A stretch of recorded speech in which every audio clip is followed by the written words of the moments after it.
ഓരോ വിജയത്തിൻ്റെ പുറകിലും ഒരുപാട് കഷ്ടപ്പാടുകളുടെ കഥകൾ പറയാനുണ്ടാവും. ആ കഷ്ടപ്പാടുകളെല്ലാം തരണം ചെയ്ത് ഇന്ന് വിജയത്തിൽ നിൽക്കുന്ന ഒരു വ്യക്തിയാണ് നമ്മോട് കൂടെയുള്ളത്. ഒരു സ്റ്റോക്ക് കീപ്പറിൽ നിന്ന് കേരളത്തിൻ്റെ തന്നെ ബിസിനസ് ഐക്കണായി മാറിയ സിൽവാൻ ഗ്രൂപ്പ്സ് ഓഫ് കമ്പനിയുടെ managing director mister Silvan Mustafa. So welcome to the show. Sir, ഒരു സ്റ്റോക്ക് കീപ്പറിൽ നിന്ന് ഇന്ന് കേരളത്തിന്റെ തന്നെ ഒരു ബിസിനസ് ഐക്കണായി മാറിയിരിക്കുകയാണ്. And also an influencer. അതിലേക്കുള്ളൊരു പ്രചോദനം അല്ലെങ്കിൽ അതിലേക്ക് ആരാണ് പ്രചോദനം തന്നതെന്ന് ഞങ്ങളോട് ഷെയർ ചെയ്യാമോ? ഞാൻ കോളേജ് പഠിക്കുന്ന സമയത്ത്, ഡിഗ്രിക്ക് പഠിക്കുന്ന സമയത്ത് ഒരു ജേർണലിസ്റ്റ് ആവാനായിരുന്നു എൻ്റെ ആഗ്രഹം. ഡിഗ്രി കഴിഞ്ഞിട്ട് ഞാൻ ജേർണലിസ്റ്റ് ആവാൻ വേണ്ടിയിട്ട് ചേർന്നു. ഞാൻ നിൽക്കുമ്പോൾ സാധാരണ ഒരു പ്രവാസി കുടുംബത്തിലാണ് ഞാൻ. എൻ്റെ ജ്യേഷ്ഠൻ ലീവിൽ എന്ന സമയത്ത് ഒരു അൺഎക്സ്പെക്റ്റഡ് ആയിട്ട് ഒരു അസുഖം വരികയും നമ്മൾ ഹോസ്പിറ്റലിൽ കാണിച്ചപ്പോൾ പെട്ടെന്ന് ക്യാൻസറാണെന്ന് പറയുകയും ചെയ്തിട്ട് ഒരു നോർമൽ ആവറേജ് കുടുംബം തരിച്ചു നിൽക്കുന്ന ഒരു സമയമുണ്ട്. ആ സമയത്ത് ഈ പഠിപ്പൊക്കെ നിർത്തിയിട്ട് ജ്യേഷ്ഠൻ്റെ കൂടെ തിരുവനന്തപുരം RCCയിൽ, അതും ഞാൻ ആ പോയ രംഗങ്ങളൊന്നും പറയാൻ കഴിയില്ല, കുറ്റിപ്പുറം റെയിൽവേ സ്റ്റേഷനിൽ നിന്നൊക്കെ ഈ ക്യാൻസർ പേഷ്യൻറ്റുമാരായിട്ടൊക്കെ നമ്മൾ RCCക്ക് ട്രെയിനിൽ യാത്ര ചെയ്യുമ്പോൾ ട്രെയിൻ യാത്ര ഭയങ്കര രസകരമായിട്ടുള്ള യാത്രയുള്ളൂ. പക്ഷെ മനസ്സിൽ നിറയെ സങ്കടങ്ങളുമായിട്ട് യാത്ര ചെയ്യുന്ന ഒരു കാലം ഉണ്ടായിരുന്നു. ജ്യേഷ്ഠനുമായിട്ട് തിരുവനന്തപുരത്ത് പോകുന്ന കാലം. അങ്ങനെ വീട് സാധാരണ കുടുംബമാണ്, മുന്നോട്ട് പോകാൻ മാർഗ്ഗമില്ലാത്തതുകൊണ്ട് അന്ന് ഞാൻ ജേർണലിസം പഠിപ്പ് നിർത്തിയിട്ട് ഗൾഫിലേക്ക് ഒരു ജോലിക്ക് വേണ്ടി എല്ലാവരും പോകുന്ന പോലെ പോയതാണ്. അവിടെ ചെന്നപ്പോൾ ഒരു 10-20 ഇൻ്റർവ്യൂ ഞാൻ പോയി. സൂപ്പറായിട്ട് പെർഫോം ചെയ്തുകൊണ്ട് തന്നെ സൂപ്പറായിട്ട് പൊട്ടി. സകല ഇൻ്റർവ്യൂ ഞാൻ പൊട്ടിപ്പോയി. ഒരാളും നമുക്ക് റെക്കമെൻഡ് ചെയ്യാനില്ല. സാധാരണക്കാരുടെ അവസ്ഥ ആരും റെക്കമെൻഡ് ചെയ്യാനില്ല. എക്സ്പീരിയൻസ് നമുക്ക് ഓൾറെഡി ജന്മന കിട്ടുന്നതല്ല, ജോലി ചെയ്താലേ കിട്ടുള്ളൂ. അപ്പോൾ ഗൾഫിലുള്ള എല്ലാ ഇൻ്റർവ്യൂവും പൊട്ടിയപ്പോൾ 40ാമത്തെ ഇൻ്റർവ്യൂ വന്നപ്പോൾ എനിക്ക് നാട്ടിലേക്ക് വരാനുള്ള 2 മാസത്തെ വിസിറ്റിൻ്റെ ടൈമും കഴിയാണ്. വേറെ ആളുകളെ റൂമിലാണ് നിൽക്കുന്നത്, വേറെ ആളുകളെ ചെലവിലാണ് നിൽക്കുന്നത്. എന്തെങ്കിലും പണിക്ക് കയറുക എന്നുള്ള രീതിയിലാണ് ഞാനുമായി യാതൊരു ബന്ധമില്ലാത്ത ഒരു കൺസ്ട്രക്ഷൻ കമ്പനിയിൽ സ്റ്റോർ കീപ്പറായിട്ട് ജോലിക്ക് കയറുന്നത്. വളരെ കഠിനമായിരുന്നു. മരുഭൂമിയിൽ വെയിലും കൊണ്ടിട്ട് എനിക്കിപ്പോൾ ഓർമ്മയുണ്ട്, ദുബായിലെ ഏരിയയിൽ നമ്മൾ കുറച്ച് കമ്പ്യൂട്ടർ നോളജ് ഉണ്ടായതുകൊണ്ട് തന്നെ ഓഫീസിൽ നമ്മൾ കമ്പ്യൂട്ടർ പെർഫോമൻസ് കാണുമ്പോൾ ഹയർ പോസ്റ്റിലിരിക്കുന്ന ആളുകളെ നമ്മളെ പ്രോത്സാഹിപ്പിക്കുന്നത് കാണുമ്പോൾ ഒരു ഈഗോ അല്ലെങ്കിൽ എന്താ പറയുക ഇൻഫിനിറ്റി കോംപ്ലക്സ് എന്നുള്ള രീതിയിൽ എൻ്റെ നേരെ മേലെ ഇരിക്കുന്ന ആൾ തന്നെ ഉച്ചക്കൊക്കെ മരുഭൂമിയിൽ വിട്ടിട്ട് നമ്മൾ തന്ന സ്റ്റോക്കുകൾ കവർ ചെയ്യാൻ വേണ്ടി ടാർക്കോളിയിട്ട് പറഞ്ഞായിരുന്നു. അപ്പോൾ ഞാൻ മരുഭൂമിയിൽ ഇങ്ങനെ കരഞ്ഞിരുന്ന സ്ഥലങ്ങളൊക്കെ ഉണ്ട്. അവിടെ അങ്ങനെ നിൽക്കുമ്പോൾ എൻ്റെ മനസ്സിലൊരു ഫയറുണ്ട്. വേൾഡ് എല്ലാ രാജ്യങ്ങളും പോയി കാണണം, ഒരു പുസ്തകം എഴുതണം, എൻ്റെ ജീവിതം സിഗ്നേച്ചർ ഇട്ട് പോകണം എന്നൊക്കെ.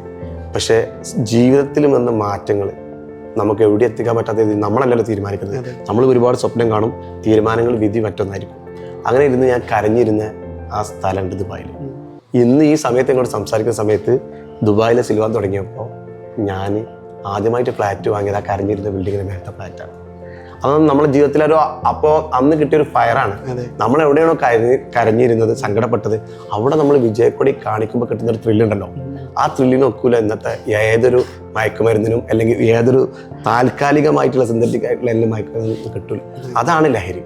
അതൊരു ബിസിനസ്സുകാരന് ആവുമ്പോഴേ നമുക്ക് ആ ലഹരി കിട്ടുള്ളൂ. അങ്ങനെ അതുമായി ബന്ധപ്പെട്ടിട്ട് കാക്കാക്ക് ഇരിക്കാൻ വേണ്ടിയിട്ട് ഉത്തരത്താണി അങ്ങാടിയിൽ 2 ഷട്ടർ ഷോറൂമിൽ തുടങ്ങിയ ഒരു പ്രസ്ഥാനമാണ് സിൽവാൻ ഗ്രൂപ്പ് എന്ന് പറയുന്ന. ഇന്ന് 5 രാജ്യങ്ങളിൽ സ്ഥാപനവും 10 രാജ്യങ്ങളിൽ പ്രസൻസുമായിട്ട് 750 സ്റ്റാഫുകളുമായി പ്രവർത്തിക്കുന്ന സിൽവാൻ ഗ്രൂപ്പിന്റെ തുടക്കം. അതുപോലെ തന്നെ സാറിന്റെ പേരെന്ന് പറയുന്നത് മുഹമ്മദ് മുസ്തഫ എന്നാണ്. പക്ഷേ ഒരു ബിസിനസ് ഇൻഡസ്ട്രിയിൽ സാർ അറിയപ്പെടുന്നത് സിൽവാൻ മുസ്തഫ എന്നാണ്. ആ ഒരു പേര് എങ്ങനെയാണ് കിട്ടിയത്? ആ ഒരു പേരിലേക്കുള്ള മാറ്റം എങ്ങനെയായിരുന്നു? ഞാൻ ആക്ച്വലി സിൽവാൻ എന്ന് പറഞ്ഞാൽ സിൽവാനെ ബ്രാൻഡാക്കുക എന്നുള്ള ഉദ്ദേശത്തിലാണ് ഞാൻ ഈ ബ്രാൻഡിങ്ങിലെ തന്നെ വന്നത്.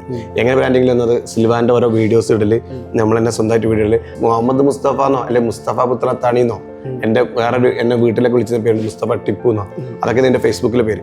ആ പേരൊന്നും വിട്ടിട്ടുണ്ട് സിൽവാനൊരു ഗുണമില്ല. ഞാൻ ആദ്യം ഇട്ടത് എൻ്റെ പേജിൻ്റെ പേര് ബുക്ക് ആൻഡ് പേപ്പർ മുസ്തു എന്നാണ്.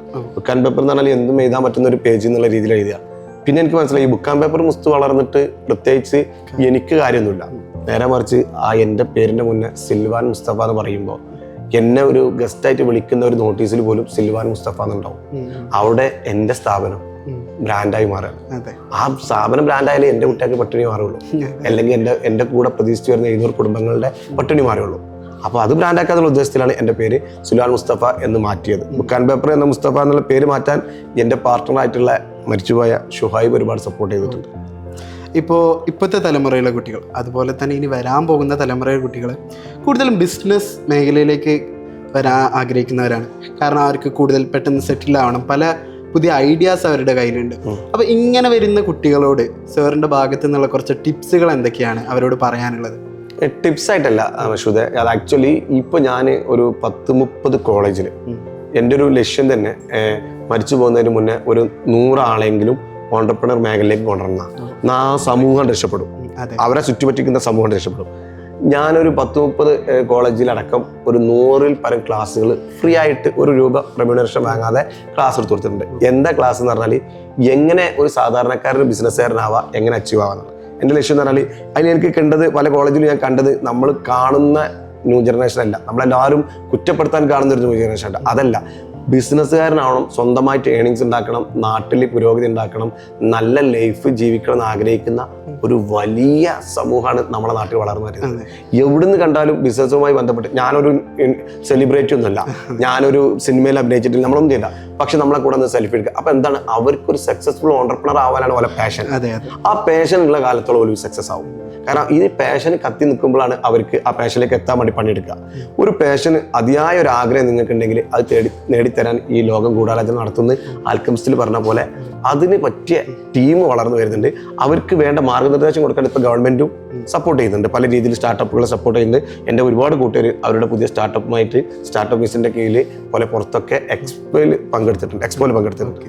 അപ്പോൾ ഞാൻ പറഞ്ഞത്, നിങ്ങൾ പുതിയ തലമുറക്ക് ഒരു പാഷൻ ഉണ്ടെങ്കിൽ ആ പാഷൻ മുറുകെ പിടിക്കുക, അത് നേടിയെടുക്കുന്നതിന് വേണ്ടി കഠിനാധ്വാനം ചെയ്യാതെ. ഇപ്പോൾ ഒരു തുടക്കത്തേക്ക് വരുന്ന ഒരാളോട് എനിക്ക് പറയാൻ, നിങ്ങൾ വരുന്ന ഏറ്റവും നല്ല സമയമാണ് ബിസിനസ്സിലേക്ക് വരാൻ പറ്റുക. കാരണം ഇതുവരെ ഉണ്ടായിരുന്ന ബിസിനസ്സിന്റെ മുഖം തന്നെ AI വരുന്നതോട് കൂടെ മാറ്റിയിട്ടുണ്ട്. പണ്ടൊക്കെ എക്സ്പീരിയൻസ് ഉള്ള ബിസിനസ്സുകാരായിരുന്നു, ഇന്ന് AI യുഗത്തിൽ അവരും ഫ്രഷാണ്, വരാൻ പോകുന്ന നമ്മുടെ പുതുതായിട്ട് വരുന്ന ആളുകളും ഫ്രഷാണ്. അതുകൊണ്ട് തന്നെ വേൾഡിൽ AI എത്തിയുള്ളത് വൺ വേൾഡാണ്, ഒരൊറ്റ വേൾഡ്. നമ്മൾ ഇന്ത്യയിലോ അല്ലെങ്കിൽ കേരളത്തിലോ അല്ലെങ്കിൽ തമിഴ്നാടൊന്നുമില്ല, ഒരൊറ്റ വേൾഡിൽ നമുക്ക് വലിയൊരു മാർക്കറ്റ് ഓപ്പൺ ആയി കിടക്കണം AI. അപ്പോൾ വരുന്ന ആളുകളോട് പറയാനുള്ളത്, ഇതാണ് നിങ്ങളുടെ കറക്റ്റ് സമയം, നിങ്ങൾ ഇപ്പോൾ അതിന് കറക്റ്റ് ടൈമാണ്, നിങ്ങൾ ഇപ്പോൾ അതിലേക്ക് പ്രവേശിക്കുക, നിങ്ങൾ ലക്ഷ്യത്തിലേക്ക് എത്താം. ഞാൻ എവിടെ വായിച്ചിട്ടുണ്ട്, നിങ്ങൾ ഇതുവരെ ഒന്നും ചെയ്തിട്ടില്ലെങ്കിൽ, നിങ്ങൾ ചെയ്യേണ്ട സമയം കഴിഞ്ഞു പോയിട്ടുണ്ടെങ്കിൽ നിങ്ങൾ തീരുമാനിക്കുക, ഒരു തെങ്ങ് വെക്കാനുള്ള സമയം ഇന്നാണ്, അത് വൈകിയിട്ടില്ല, ഇന്ന് നിങ്ങൾ തെങ്ങ് വെക്കുക, അത് നിങ്ങൾക്ക് ആസ്വദിക്കാം. ഒരിക്കലും നമുക്ക് സമയം വൈകി പോയിട്ടില്ല. എപ്പോഴാണോ തീരുമാനം എടുക്കുന്നത് ആ സമയമാണ് നിങ്ങൾക്ക് ഏറ്റവും ആപ്റ്റായിട്ടുള്ള സമയം എന്ന് മനസ്സിൽ ഉറപ്പിച്ചിട്ട് ഇറങ്ങുകയാണെങ്കിൽ സക്സസ്ഫുൾ ആവും. സാർ ഇപ്പോൾ പല മേഖലയിലേക്കും കൈകടത്തിക്കൊണ്ടിരിക്കുന്ന ഒരു സമയമാണ്. ഇപ്പോൾ ബേബി വിറ്റ് ആവട്ടെ, ഇപ്പോൾ സിൽവാൻ സ്റ്റീൽ, സിൽവാൻ ടൈൽസ്, അങ്ങനെ പല പല മേഖലയിലേക്കും വന്നുകൊണ്ടിരിക്കുകയാണ്. ഇനിയിപ്പോൾ അടുത്തതായിട്ടൊരു അപ്കമിങ് മേഖല എന്ന് പറയുമ്പോൾ ഞങ്ങൾക്ക് എക്സ്പെക്ട് ചെയ്യാൻ പറ്റുന്നത് എന്തായിരിക്കും? അല്ലെ, നമ്മൾ ആവശ്യമാണ് നമുക്ക് ഒരു മേഖലയിലേക്ക് വരുന്നത്. ഉദാഹരണത്തിന് നമ്മൾ സിൽവാൻ ടൈൽസ് ആണ് ആദ്യമായിട്ട് സ്റ്റാർട്ട് ചെയ്തത്. പിന്നെ അതിൻ്റെ ഒരു ഭാഗമായിട്ടാണ് നമ്മൾ സിൽവാൻ ഇലക്ട്രിക്കൽ തുടങ്ങുന്നത്. പിന്നെ അതിൻ്റെ ഭാഗം ഇങ്ങനെ വരുന്ന ഒരു ബൾക്ക് കസ്റ്റമർ നമ്മളെ കയ്യിലുണ്ടാകുമ്പോൾ അവർക്ക് വേറെ മേഖലയിൽ സ്റ്റീലും സിമെൻറ്റും നമുക്ക് കൊടുക്കാൻ സാധിക്കും. അതാണ് പിന്നീട് വരുന്നത്. അതിൻ്റെ ഭാഗമായിട്ട് ഇതെല്ലാം കഴിഞ്ഞൊരു വീട് ഇൻറ്റീരിയർ ചെയ്യേണ്ടി വരും. അപ്പോൾ നമ്മൾ ഇൻറ്റീരിയർ മേഖലയിലേക്ക് കടന്നു. ഇപ്പോൾ ഇവർക്കെല്ലാം ഫർണിച്ചറും മറ്റുള്ള സാധനങ്ങൾ വേണ്ടി വരും. അപ്പോൾ നമ്മൾ AI-ടെക്കിൻ്റെ സപ്പോർട്ടോട് കൂടെ ഏറ്റവും മോഡേൺ ആയിട്ടുള്ള ഫർണിച്ചർ നമ്മൾ ചൈനയിൽ നിന്ന് അവർക്ക് ഇമ്പോർട്ട് ചെയ്ത് കൊടുക്കുന്ന പ്ലാനിലേക്ക് നമ്മൾ മാറിയിട്ടുണ്ട്.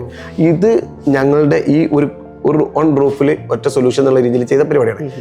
ഈ ഫീൽഡ് ഇതെല്ലാം തന്നെ നമ്മൾ ഇതേ സമയം തന്നെ നമ്മൾ ഒപ്റ്റിക്കൽസ് സ്റ്റാർട്ട് ചെയ്തിട്ടുണ്ട്. സിൽവാൻ ഒപ്റ്റിക്കൽസ്, അത് നമ്മൾ കേരളത്തിലുണ്ട്, വിദേശത്തുണ്ട്. അതേപോലെ തന്നെ നമ്മൾ സിൽവാൻ AI-ടെക് എന്ന് പറഞ്ഞിട്ട് ഞാൻ പറഞ്ഞില്ല, വേൾഡിൽ മൊത്തത്തിൽ നമ്മൾ ഇൻറ്റീരിയർ മേഖലയിൽ സപ്പോർട്ട് ചെയ്യുന്ന ടീമിന് വേണ്ടിയിട്ട് വെറും 10 ദിവസം കൊണ്ടൊക്കെ റെൻഡർ ചെയ്ത് കിട്ടുന്ന, അല്ലെങ്കിൽ 10 മണിക്കൂർ കൊണ്ട് റെൻഡർ ചെയ്ത് കിട്ടുന്ന വീഡിയോസൊക്കെ 30 മിനിറ്റ് കൊണ്ട് റെൻഡർ ചെയ്ത് കിട്ടുന്ന സോഫ്റ്റ്വെയർ ഇൻട്രൊഡ്യൂസ് ചെയ്തുകൊണ്ട് ഒരു വിപ്ലവം തന്നെയാണ് സിൽവാൻ AI-ടെക് നടത്തിക്കൊണ്ടിരിക്കുന്നത്. അതിപ്പോൾ ഓസ്ട്രേലിയയിൽ, സിംഗപ്പൂരിൽ, അതുപോലെ തന്നെ അമേരിക്കയിൽ, അതേപോലെ ആഫ്രിക്കൻ നാടുകളിലും മിഡിൽ ഈസ്റ്റിലും അതിൻ്റെ ഓഫീസുകൾ തുറക്കുന്നുണ്ട്. അതിന് ഇൻവെസ്റ്റ്മെന്റ് ഇല്ല എന്നുള്ളതാണ് ഏറ്റവും വലിയ രസം. പണ്ടൊക്കെ വലിയ രാജ്യങ്ങളിൽ തുടങ്ങുന്ന നമുക്ക് ഒരുപാട് ക്യാപിറ്റൽ ആവശ്യമുണ്ടായിരുന്നു. ഇത് 0 ക്യാപിറ്റൽ. ആകെ വേണ്ടത് ഒരു കമ്പ്യൂട്ടറും ഒരു സബ്സ്ക്രിപ്ഷൻ ഒരു കൊല്ലത്തേക്ക് എടുത്ത ഈ സോഫ്റ്റ്വെയറും ആണ് വേണ്ടത്. പിന്നെ പണിയെടുക്കാൻ ചങ്കുറ്റുള്ള ഒരാളും ഇഷ്ടം പോലെ നിങ്ങളെ കയ്യിലേക്ക് കാശെത്താനുള്ള മാർഗ്ഗമാണ്. അങ്ങനെ ആ മേഖലകൾ ആവശ്യപ്പെടുന്നതിനനുസരിച്ച്, അല്ലെങ്കിൽ നമ്മളുടെ മേഖലയ്ക്ക് നമുക്ക് ചാൻസ് ഉള്ളതിനനുസരിച്ച് നമ്മൾ മാറിക്കൊണ്ടിരിക്കണേ. ഇന്നിങ്ങനെ നടക്കുന്ന സമയത്ത് തോന്നുന്ന ഒരു ടെക്സ്റ്റൈൽസ് ഉണ്ട്, ഒരു ടെക്സ്റ്റൈൽസ് തുടങ്ങി കളയാം, അല്ലെങ്കിൽ ഒരു ഹോട്ടൽ കണ്ട് നല്ല ഫുഡ്, ഒരു ഹോട്ടൽ, അതൊന്നും നടക്കില്ല. നമുക്ക് ആ മേഖലകളിൽ പാഷൻ ഉണ്ടായിരിക്കണം, ആ മേഖലയെ കുറിച്ച് അറിഞ്ഞിരിക്കണം. ഞാൻ ഒരുപാട് മേഖലയിൽ കൈവച്ചിട്ട് പൊട്ടിപ്പോയ ആളാണ്. നമ്മൾ വിചാരിക്കും സക്സസ്ഫുൾ ഓണ്ടർപ്രണർ എന്ന് പറഞ്ഞാൽ തൊട്ടതൊക്കെ വിജയിച്ച ഒരു മുത്തായിരിക്കും എന്ന് പറഞ്ഞാൽ, എൻ്റെ ഉമ്മൊക്കെ പറയും നീ ഒന്നിനും കൊള്ളാത്തവനാണ്. ഒരുപാട് കാശുകൾ പല മേഖലയിൽ കാശിട്ട് ഇൻവെസ്റ്റ് ചെയ്ത് നഷ്ടപ്പെട്ടവരാണ്. അന്ന് ഞാൻ മനസ്സിലാക്കിയാണ്, നമുക്കറിയാത്തൊരു മേഖല അവിടെ പോയിട്ട് നമ്മൾ ഇൻവെസ്റ്റ് ചെയ്തിട്ട് പൊട്ടനായി പോകരുത്. നമുക്ക് അറിയുന്നുണ്ടെങ്കിൽ മാത്രമേ ആ മേഖലയിൽ നിൽക്കാൻ പറ്റുള്ളൂ. അത് ഹോട്ടലാണെങ്കിൽ പോലും മിനിമം അവിടെയുള്ള ഏറ്റവും ടോപ്പ് കുക്കായിട്ടുള്ള ചെഫ് ഇറങ്ങിപ്പോയി കഴിഞ്ഞാൽ അത് മിനിമം അവിടെ ഒരു പൊറാട്ടയും മത്തിക്കറി കൊടുക്കാനെങ്കിലും കഴിവുള്ള ഒരു ഓണർ ഇല്ലാന്നുണ്ടെങ്കിൽ അവൻ കഷ്ടപ്പാടാണ്. ഏത് മേഖലയെ കുറിച്ചിട്ട് പഠിച്ചിട്ട് അതിലേക്ക് ഇറങ്ങുകയാണെങ്കിൽ ഏത് ബിസിനസ്സും ഇന്ന് കേരളത്തിലും ഇന്ത്യയിലൊക്കെ ബിസിനസ്സും ചെയ്യാൻ പറ്റിയ സാഹചര്യം തന്നെയാണ് ഉള്ളത്. സപ്പോർട്ടീവായിട്ടുള്ള ഗവൺമെന്റ് എല്ലായിടത്തും ഉള്ളത് എല്ലാ രീതിയിലും. പക്ഷെ നമ്മൾ അതിന് പ്രാപ്തമാണെന്നുള്ളത് കൂടെ നോക്കണം. എല്ലാവരും ഒരു പരിപാടി തുടങ്ങും, 5 ലക്ഷത്തിലെ പരിപാടി 5 ലക്ഷം അവിടേക്ക് ഉണ്ടാവുള്ളൂ. ഈ 5 ലക്ഷത്തെ പരിപാടി തുടങ്ങുമ്പോൾ 5 ലക്ഷം വർക്കിംഗ് ക്യാപിറ്റൽ ഇവിടെ കാണാതെ തന്നെ എല്ലാവരും വരിക. പിന്നീട് സ്റ്റക്കായി കഴിഞ്ഞാൽ സപ്പോർട്ട് ചെയ്യാൻ വീട്ടിൽ നിന്ന് പോലും ആരും ഉണ്ടാവില്ല. അത് പാതി വയൽ ഉപേക്ഷിക്കേണ്ടി വരും. ഏത് ബിസിനസ്സും ഒരു മാസം കൊണ്ടോ ഒരു കൊല്ലം കൊണ്ടോ ബ്രേക്ക് ഈവൻ ആവില്ല.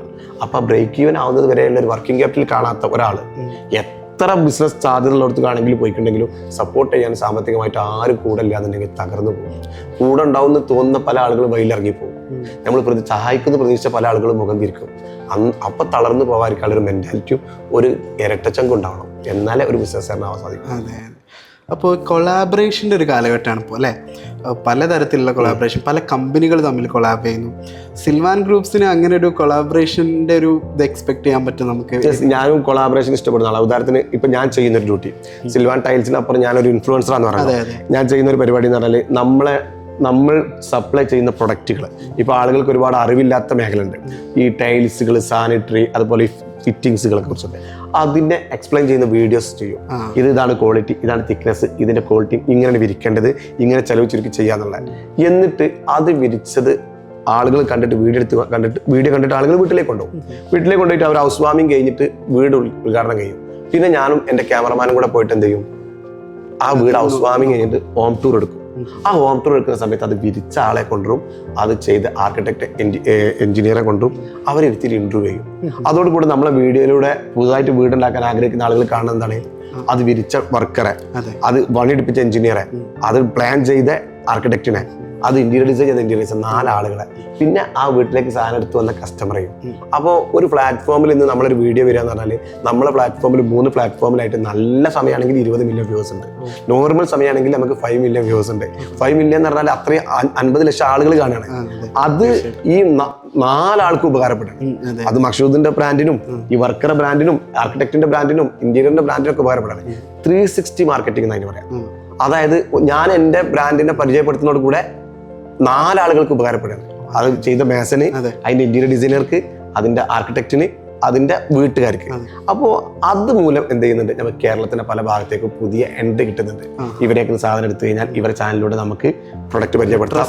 അതെ, ട്രസ്റ്റ് ബിൽഡ് ആകുന്നുണ്ട്. മാത്രമല്ല ആ ആർക്കിടെക്റ്റിനെ ഒരു പക്ഷെ നല്ല കഴിവുള്ളവനും വർക്കുള്ളവനായിരിക്കും, പക്ഷെ അവന്റെ സറൗണ്ടിൽ അറിയുന്നിടത്ത് ഞാനിപ്പോൾ ഒരു വീഡിയോ ഇട്ടു ലാസ്റ്റ്. ആ വീഡിയോ ഇട്ട ആർക്കിടെക്റ്റ് കാലിക്കറ്റ് ബേസ് ചെയ്തൊരു ആർക്കിടെക്റ്റ് ആയിരുന്നു. അയാൾക്ക് 4-5 വീടുണ്ട് വർക്ക് ഉണ്ടായിരുന്നുള്ളൂ. ഇന്ന് അയാൾ പാൻ കേരള വർക്ക് ഉണ്ടായിരുന്നു. 3 മില്യനാണ് ആ വീഡിയോ ആളുകൾ കണ്ടത്. അതോടുകൂടി അയാൾക്ക് തിരുവനന്തപുരം മുതൽ കാസർഗോഡ് വരെ 150 വീടിന്റെ അപ്പോയിന്റ്മെന്റ് ആണ് കൊടുത്തത്, പുതിയ വീടിന്റെ. അപ്പൊ അയാളോട് വിളിച്ചു പറഞ്ഞ പുസ്തക ഭയങ്കര റിസൾട്ടാണ്. ആ നന്ദി അയാൾ എന്ത് ചെയ്യും, ഈ 150 വീട്ടിലേക്ക് സാധനം എടുക്കുമ്പോൾ എന്നോട് കാണിക്കും. അല്ലാതെ പഴയ പോലെ ആർക്കെങ്കിലും എന്തെങ്കിലും മറ്റേ കമ്മീഷനൊക്കെ കൊടുത്ത് വിളിച്ചോണ്ടുള്ള കാലൊക്കെ മാറി. ഇപ്പൊ ആരും അതിന് താല്പര്യപ്പെടുന്നില്ല. എല്ലാവരും കൊളാബറേഷൻ ചെയ്ത് ബിസിനസ്, ഒരു പാലിടുക, അങ്ങോട്ടും കിടക്കുക ഇങ്ങോട്ടും കിടക്കുക. അപ്പൊ ഇനി കൊളാബറേഷൻ ഉള്ളതാണ്. ഇപ്പൊ നമ്മളെല്ലാവരും സപ്പോർട്ട് ഉണ്ടെങ്കിൽ ആർക്കും മുന്നോട്ട് പോകാൻ പറ്റുള്ളൂ. അതുകൊണ്ട് തന്നെ സിൽവാൻ ഗ്രൂപ്പ് ഫ്യൂച്ചറിൽ ഇപ്പോൾ സിംഗപ്പൂർ ഞങ്ങൾ സുരേഷ് എന്ന് പറഞ്ഞ ഒരാളായിട്ടാണ് കൊളാബറേഷൻ. അയാളുടെ ഓഫീസിൽ നമുക്ക് സ്പേസ് തരും. നമ്മൾ ഇവിടെ ട്രെയിൻ ചെയ്ത ഇന്റീരിയർ ഡിസൈനറെ കൊണ്ടുവച്ചെടുക്കും. അയാൾക്ക് വരുന്ന ക്ലയന്റുകളെ നമ്മൾ ഡിസൈൻ ചെയ്തെടുക്കും. നാട്ടിൽ ബാക്കിൻ്റെ ഓഫീസിൽ ഡിസൈൻ ചെയ്തെടുക്കും. അവിടെ ക്യാഷ് വാങ്ങും. അവിടുത്തെ ഓഫീസിൽ ചിലവ് കഴിഞ്ഞ് ബാക്കി കിട്ടുന്ന ക്യാഷ് 50-50. ആ ഓഫീസിൽ നമുക്കും ചിലവില്ല, ഈ ഒരാളെ അപ്പോയിന്റ്മെന്റ് ആയാലും സുരേഷ് ഏട്ടനും ചിലവില്ല. ഓടിക്കൊണ്ടിരിക്കുന്ന ബിസിനസ്സിൽ അറിയാതൊരു ഇൻകം, അതാണ് കൊളാബറേഷൻ. ഇനി അതിന്റെ കാലമാണ്. സർ, നമ്മൾ പറഞ്ഞു സർ ഒരു ഇൻഫ്ലുവൻസറാണ്, അതുപോലെ തന്നെ ഒരു ബിസിനസ്മാൻ ആണ്. ഇപ്പോൾ ഒരു ഇൻഫ്ലുവൻസർ എന്നുള്ള രീതിയിൽ ഒരുപാട് നെഗറ്റീവ് കമൻറ്റ്സ് വരാറുണ്ടാവും. അതുപോലെ തന്നെ ബിസിനസ് ഫീൽഡിൽ തന്നെ ഒരുപാട് ഹേറ്റേഴ്സ് ഉണ്ടാവും. അവർക്കൊക്കെ ഉള്ളൊരു മറുപടി എന്തായിരിക്കും സാറ് കൊടുക്കാറുള്ളത്? എങ്ങനെയായിരിക്കും? ആദ്യമായിട്ടൊരു കാര്യം പെട്ടാണ്, എനിക്ക് ഹേറ്റേഴ്സ് ഇല്ലാന്ന് വിശ്വസിക്കുന്ന ഒരാളാണ് ഞാൻ. ഹേറ്റേഴ്സ് ഉണ്ടാവാതിരിക്കാം, പക്ഷെ ഞാൻ അതിനെ കുറിച്ച് ചിന്തിക്കാറില്ല. ഹേറ്റേഴ്സ് എന്ന് പറഞ്ഞ വിഭാഗത്തിന് ഞാൻ സാധാരണ കണ്ടിട്ടുള്ളത്, സാധാരണ സോഷ്യൽ വീഡിയോ ഇടുന്ന ആളുകൾക്ക് വരുന്ന ഹേറ്റേഴ്സിനെ കുറിച്ചാണ് സംസാരിക്കുന്നത്, ബിസിനസ്സുകാരെ കുറിച്ചല്ല. അവർക്കുള്ളത് പറഞ്ഞാൽ ഒരു പരിപാടിക്കും പോവാതെ വെറുതെ മൊബൈലിൽ കുത്തിരിക്കുന്ന ആളുകളായിരിക്കും അവർ ഹേറ്റേഴ്സ്. നമ്മൾ ഹേറ്റേഴ്സ് എന്ന് പറഞ്ഞാൽ ഒരു പക്ഷേ മൊണോപ്പൊളായിട്ട് നമ്മൾ ബിസിനസ് ഉണ്ടാക്കുമ്പോൾ അപ്പുറത്ത് മത്സരിക്കാൻ ശ്രമിക്കുന്ന ആരെങ്കിലും ഉണ്ടെങ്കിൽ ഉണ്ടാവും. എൻ്റെ സത്യം പറയുകയാണെങ്കിൽ അങ്ങനെ ഒരു ഹേറ്റേഴ്സ് ഞാൻ കണ്ടിട്ടില്ല ഇതുവരെ. ഉണ്ടെങ്കിൽ തന്നെ ഞാൻ കാണാൻ ശ്രമിച്ചിട്ടില്ല.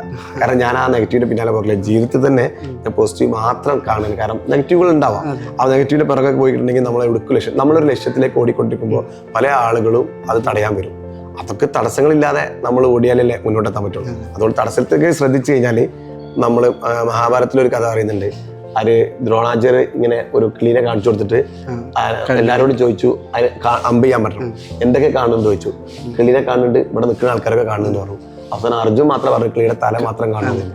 ആ ലക്ഷ്യം മാത്രം കണ്ടപ്പോൾ ഒരൊറ്റ അമ്പിനെ തല തെറിച്ചു എന്നാണ് മഹാഭാരതത്തിൽ പറയുന്നത്, ചരിത്രത്തിൽ ഇത് പറയുന്നത്, പുരാണങ്ങളിൽ പറയുന്നത്. അതുപോലെ നമ്മളെ ലക്ഷ്യത്തിൽ ഞാനൊരു ലക്ഷ്യം കാണുന്നുണ്ട്. എനിക്ക് എൻ്റെ സ്റ്റാറ്റസ് തന്നെ, എനിക്ക് സ്വപ്നങ്ങളില്ല, എനിക്ക് ലക്ഷ്യങ്ങളുള്ളൂ. ആ ലക്ഷ്യത്തിലേക്ക് ഞാൻ ഓടുമ്പോൾ ചെറിയ ചെറിയ തടസ്സങ്ങൾ ശ്രദ്ധിക്കാറില്ല.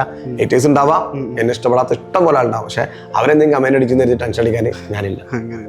ഓക്കെ, ഇപ്പോൾ എന്താ പറയുക, നമ്മൾ ഓൾറെഡി ഡിസ്കസ് ചെയ്തു കുട്ടികൾ ബിസിനസ്സിൽ മേഖലയിലോട്ട് വരുന്നുണ്ട്. ഒരു ഇതിനോട് താല്പര്യപ്പെടുന്നവരുണ്ടാവും, വളരെ പാഷനേറ്റ് ആയവരും ഉണ്ടാവും. അപ്പോൾ ഇതിനോട് താല്പര്യപ്പെടുന്നവർ ഏതെങ്കിലും ഒരു സിറ്റുവേഷനിൽ എന്തെങ്കിലും ഒരു പ്രോബ്ലം കാരണമായിരിക്കും മുന്നോട്ട് വരാതിരിക്കുക. ഒരു ടോട്ടലി ഒരു അഡ്വൈസ് എന്നുള്ള രീതിയിൽ ഒരു ലാസ്റ്റ് ഒരു അഡ്വൈസ് എന്നുള്ളതൊന്ന് പറയാൻ പറ്റും? ഒരു സ്റ്റോറി ആയിട്ട് വരട്ടെ. നമ്മളെ നാട്ടിലൊരു വലിയൊരു ബിസിനസ്സുകാരുണ്ട്, ഭയങ്കര പ്രശസ്തനാണ്. അദ്ദേഹത്തിന്റെ ഒരു പ്രത്യേകത പറഞ്ഞാൽ നമ്മൾ ആരെങ്കിലും ഇപ്പോൾ അദ്ദേഹത്തോട് ചെന്ന് പറയാണ് ഞാൻ ചന്ദ്രനിൽ ഒരു കട തുടങ്ങുകയാണ്, ചന്ദ്രനിൽ ഒരു ചായക്കട തുടങ്ങുകയാണ്, അപ്പോൾ എങ്ങനെ ഉണ്ടെന്ന് ചോദിച്ചാൽ അയാൾ എന്താ പറയാ, പറ്റിയ സമയമാണ്, ഇപ്പോൾ ആളുകൾ ചന്ദ്രനിലേക്ക് ടൂർ പോകാൻ സെറ്റ് ചെയ്യണം, ആ ഫസ്റ്റ് കട നീയാണ് അവിടെ തുടങ്ങേണ്ടത്. അങ്ങനെ പറഞ്ഞ് മോട്ടിവേഷൻ ചെയ്യുന്ന ഒരു സുഹൃത്ത് അല്ലെങ്കിൽ ഒരു ബിസിനസ്സാണ് ഞങ്ങളുടെ നാട്ടിൽ. അയാളാണ് നമുക്ക് മോട്ടിവേഷൻ. ആരും ബിസിനസ്സിലേക്ക് വരികയാണെങ്കിൽ പോസിറ്റീവ് വശങ്ങൾ പറയുന്ന ആളുകളെ അടുത്ത് പോയിട്ട് കേൾക്കാം. നമ്മളൊരു ബിസിനസ് ചെയ്യാൻ പോകണമെങ്കിൽ എൻ്റെ പേഴ്സണൽ അഭിപ്രായത്തിൽ അതിനെന്തെല്ലാം നെഗറ്റീവ് നമ്മൾ പഠിക്കണം. പിന്നെ നമ്മളൊരാൾ നമ്മളിത് ചോദിക്കാൻ വരികയാണെങ്കിൽ അവനക്ക് പോസിറ്റീവ് വശങ്ങൾ പറഞ്ഞു കൊടുക്കുക, അവനെ തളർത്താതിരിക്കുക. എല്ലാ ബിസിനസ്സിനും നെഗറ്റീവ് ഉണ്ട്. അത് മാത്രം പറഞ്ഞാൽ ഓൾറെഡി ഹാഫ് റേഞ്ചിൽ നിൽക്കുന്ന ആളുകൾ എന്ത് ചെയ്യും, തളർന്നു പോകും. ഞാനൊരു ബിസിനസ് ചെയ്യാൻ പോകുന്നുണ്ടെങ്കിൽ അത് നിങ്ങൾ നെഗറ്റീവ് പറഞ്ഞിട്ട് സ്റ്റോപ്പ് ചെയ്യേണ്ട ബിസിനസ് അല്ല. ഞാനൊരു ബിസിനസ് ചെയ്യാൻ പോകണമെങ്കിൽ അതിന് നെഗറ്റീവ് എന്താണെന്ന് പഠിക്കലും ഫീസിബിലിറ്റി പഠിക്കലും എൻ്റെ ഡ്യൂട്ടിയാണ്. അത് നിങ്ങളോട് ചോദിച്ചാൽ നിങ്ങൾ പറഞ്ഞിട്ട് തീരുമാനിക്കണ്ടല്ല. പക്ഷെ അതിന് പോസിറ്റീവ് ഉണ്ടാവുന്ന തേടാനാണ് ഞാൻ നിങ്ങളുടെ അടുത്ത് വന്നിട്ടുള്ളത്. അപ്പൊ എനിക്ക് ആവശ്യം പോസിറ്റീവാണ്. പോസിറ്റീവ് എഴുതി കൊടുക്കുക, പോസിറ്റീവ് സ്പ്രെഡ് ചെയ്യുക, സപ്പോർട്ടീവ് ആവുക. എല്ലാവർക്കും നല്ലത് വരട്ടെ. ഏറ്റവും നല്ല ബിസിനസ് ചെയ്യാൻ പറ്റിയൊരു ഓപ്പർച്യൂണിറ്റിയാണ് ഇപ്പോൾ. കാരണം സോഷ്യൽ പ്ലാറ്റ്ഫോം ഇത്രയും ലൈവായി നിൽക്കുന്നതോട് കൂടെ തന്നെ നിങ്ങൾ ഇന്ന് തുടങ്ങിയാലും ഇന്നലെ തുടങ്ങിയാലും ഇനി നാളെ തുടങ്ങുകയാണെങ്കിലും നിങ്ങളാണ് ഏറ്റവും ഫസ്റ്റ്. നിങ്ങൾ എത്രത്തോളം അഗ്രസീവാണ് സോഷ്യൽ മീഡിയയിൽ ഉള്ളത് എന്നതിനനുസരിച്ചായിരിക്കും നിങ്ങളെ പ്രയോറിറ്റി. ഇപ്പോൾ സിൽവാൻ്റെ ഒരുപാട് കമ്പനികൾ ഇപ്പോൾ പല രാജ്യത്തായാലും പല ഏരിയകളിലായാലും ഇന്ത്യയിൽ തന്നെ പല ഏരിയകളിലായാലും തുടങ്ങുകയാണ്. എന്താണ് ഇങ്ങനെ ഓടി നടന്ന് കമ്പനികളും ഇതൊക്കെ നമ്മൾ സ്റ്റാർട്ട് ചെയ്യുന്നത്? അത് പറയുമ്പോൾ ഞാൻ കുറച്ച് ആത്മാർത്ഥയോട് പറയാം. നമുക്ക് സിൽവാൻക്ക് ഇപ്പോൾ 700-ഓളം കുടുംബങ്ങൾ സിൽവാനെ ഡയറക്റ്റായിട്ടും ഇൻഡയറക്റ്റായിട്ടും ഡിപ്പെൻഡ് ചെയ്യുന്നുണ്ട്. നമുക്കൊരു വിഷൻ ഉണ്ട്. ഞാനൊരു സമയത്ത് ഒരു വീഡിയോ ഇട്ടിരുന്നു. എനിക്കൊരു വീഡിയോ ഒരു കുട്ടി അയച്ചു തന്നു. എൻ്റെ ഭർത്താവ് കിടപ്പിലാണ്, ഞാൻ തൊട്ടപ്പുറത്തെ വീട്ടിൽ എന്ത് ചെയ്യാണ്, പണിക്ക് പോവാണ്. അപ്പം എൻ്റെ ചെറിയ കുട്ടിയുണ്ട്, അത് നിലത്ത് ഇങ്ങനെ ഇറങ്ങി നടക്കുമ്പോൾ ഈ നാഞ്ഞളും മറ്റുള്ള സാധനമൊക്കെ എടുത്തുന്ന ഭർത്താവ് തടുക്കാൻ വയ്യ. അപ്പോൾ അയാൾ പാരലൈസ് ആയി കിടക്കണം, കുറച്ച് കാലമായിട്ടുള്ളൂ. അപ്പോൾ അവിടെ നിന്ന് ടൈലിട്ട് തരികയാണെങ്കിൽ എനിക്ക് സുഖമായിട്ട് പണിക്കുമായിരുന്നു. അപ്പോൾ ഭയങ്കര സങ്കടം തോന്നിയപ്പോൾ ഞാൻ അങ്ങനത്തെ ഒരു 10-100 വീട് ഉണ്ടാവും എന്ന് ഞാനൊരു വീഡിയോ ഇട്ടു. ഇതുപോലെ 500 സ്ക്വയർ ഫീറ്റ് വീടുണ്ടാക്കിയിട്ട് കയറിയിരിക്കാൻ പ്രയാസപ്പെടുന്ന ആളുകൾ എന്നായിട്ട് ബന്ധപ്പെടണം എന്നിട്ട് ഞാനൊരു വീഡിയോ ഇട്ടു. 5000 ആൾക്കാരാണ് എന്നിട്ട് ബന്ധപ്പെട്ടത്. 5000 ആൾക്കാർ എന്നിട്ട് ബന്ധപ്പെട്ടപ്പോൾ അന്ന് ഞാനൊരു തീരുമാനം എടുത്തു.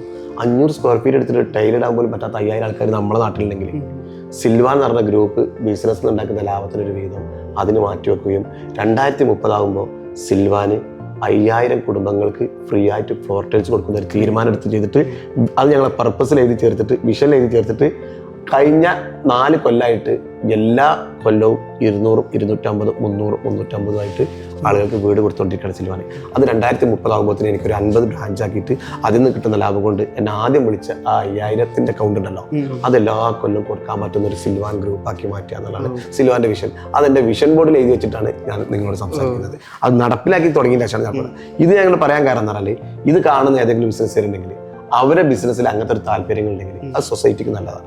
ഒരു ബിസിനസ്സർ സാധാരണക്കാരായിട്ടുള്ള ആളുകൾ ബിസിനസ്സിൽ സക്സസ് ആകുമ്പോൾ ആ സമൂഹത്തിന് ഉപകാരമാണ്.